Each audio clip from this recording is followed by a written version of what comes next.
I'm going to show you a small demo on SAP NetWeaver Visual Composer. My name is Venky. I'm a product manager with SAP NetWeaver product management team.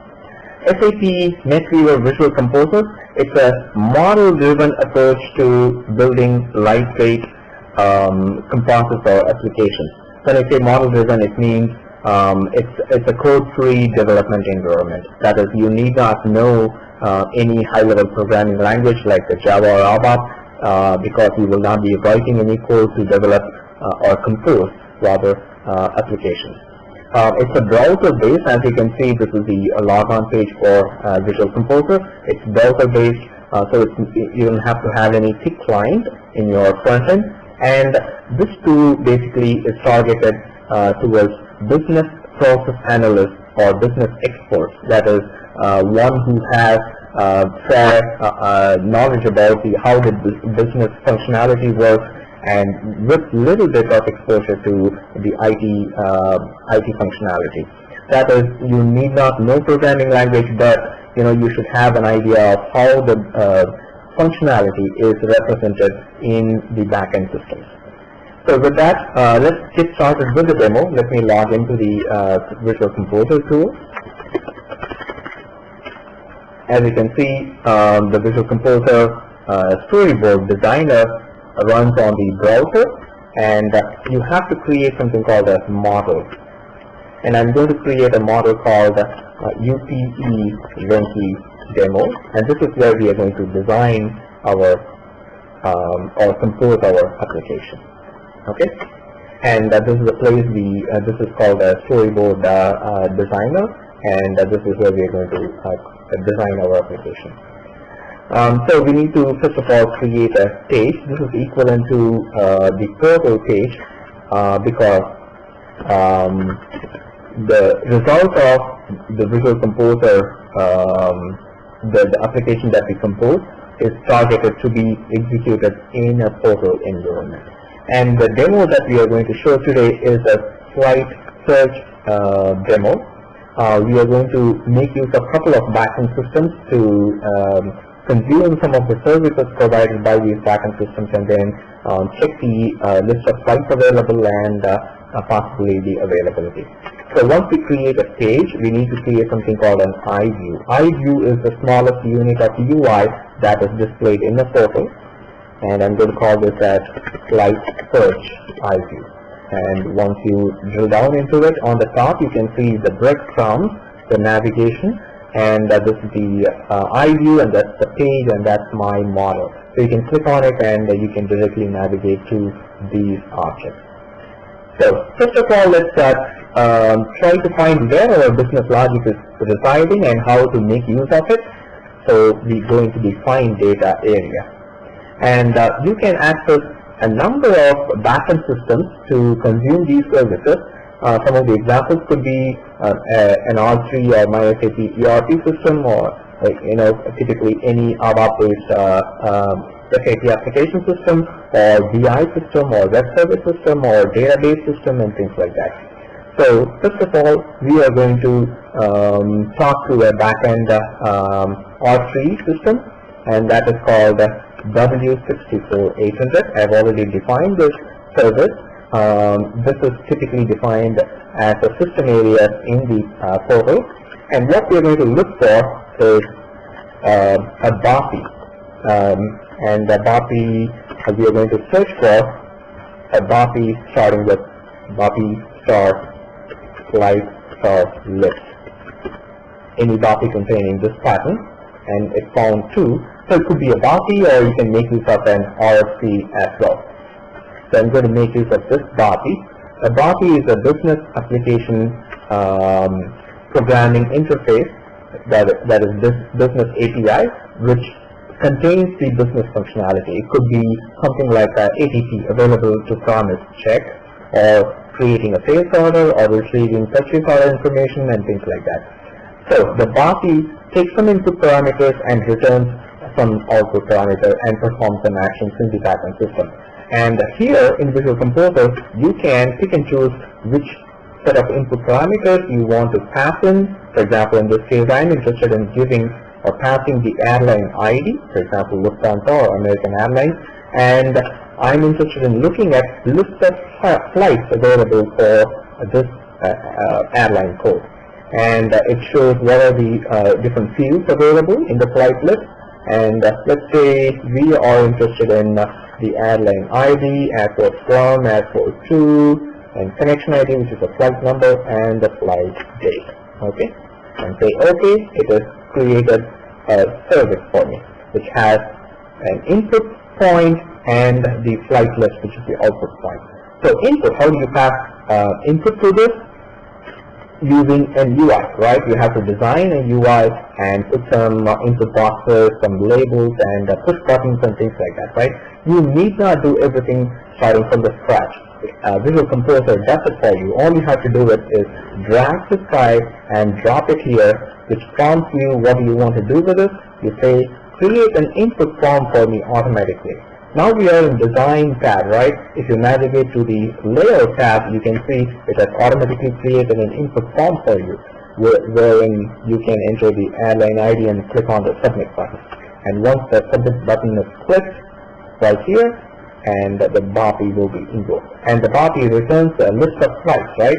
How do you display the results and result set?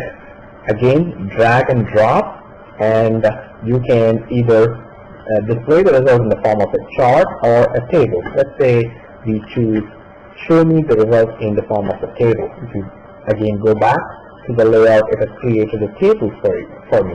Okay, and it has a certain number of columns. These columns will we pick these columns to be displayed as a first step, and it's very easy to rearrange the order, size it, change the size, or even change the text. Just double click, and instead of calling it as airport XR, I want to call this from airport and things like that.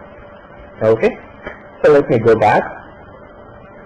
So that's it. Now we have a working application. It's going to take an airline ID, call a BOPI in the backend system, and show me the result. So let's save it.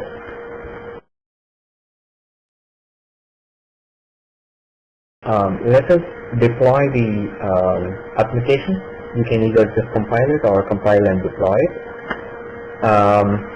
As I said, the Visual Composer, the code that it generates, is meant to be executed in the portal environment. And right now it's compiling using the Adobe Flash compiler, because it's generating Adobe Flex UI. Another option to generate the UI is WebDensor. Now it has successfully compiled the application and deployed it into the portal. Now let's run it, and so it is launching the portal, and our application that we composed is running now. And let me type in the airline code, which is Lufthansa Airlines, and it invokes the BOPI, and it's showing all the flights available by the date from airport to airport, and this is the result of the BOPI invocation. Now what I'm going to do is improve or enhance this application, and also do the check availability, or how many seats are available in a selected flight. And the way I'm going to do this is by using a web service.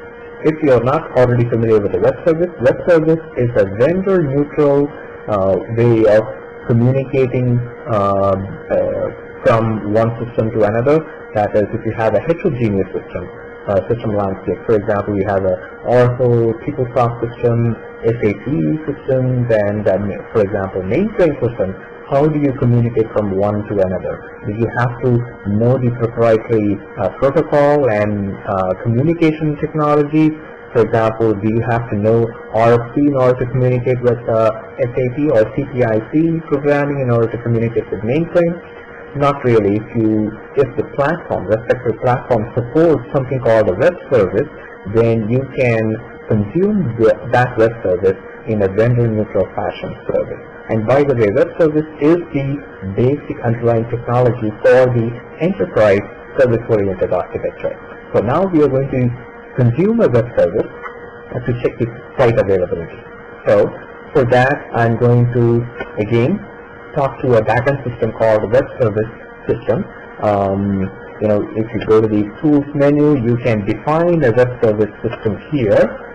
You have to know the URL for the web service definition language location or WSDL file location, and you can create a backend web service system, which I have already done, and it is called flight check web service. And each web service has certain number of operations, and I'm going to make use of an operation called check availability. So drag this and drop it, and similar to the BAPI, it takes a number of input parameters and also creates or gives out number of output parameters, and the parameter input is the flight details, which we already have in the form of a flight list table. So I'm going to take that output and give as the input to the web service.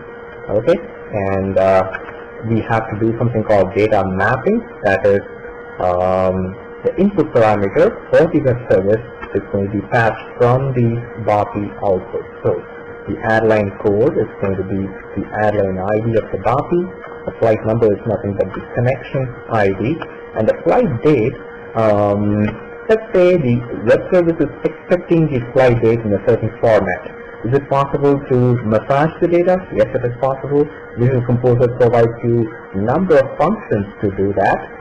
I'm going to make use of a date function to set certain maps. For example, let's say the web service is expecting the date to be in mm/dd/yyyy format. So I'm going to convert the BAPI flight date into this mm/dd/yyyy format. Okay, and similarly you can massage data the way, whichever way you want. So the output, what about the output? Output of the availability, I'm going to generate automatically a form to display the value. So let's go back to the layout and check how my result is going to be displayed. It created a form for me with details of economy, how many seats are available, and total seats, business class, first class, blah blah blah, and that's what is going to be my result. Alright, so let me save it and go to the deploy area and deploy the enhanced new application now. It's compiling the search flight iView and deploying it to the portal. So the application now, it should first take the airline ID, invoke the BAPI, give a list of flights, and the user can select a flight, and that flight detail should be passed to the web service, and the availability should be executed. So let's run it. Launching the portal again.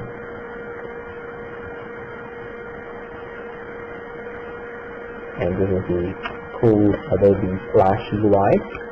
So show me all Lufthansa flights, and that's a list of Lufthansa flights, the output of the BAPI. So I can choose October 7th flight. Now it's showing me how many seats are available. 246 seats are available out of the total 280 economy seats.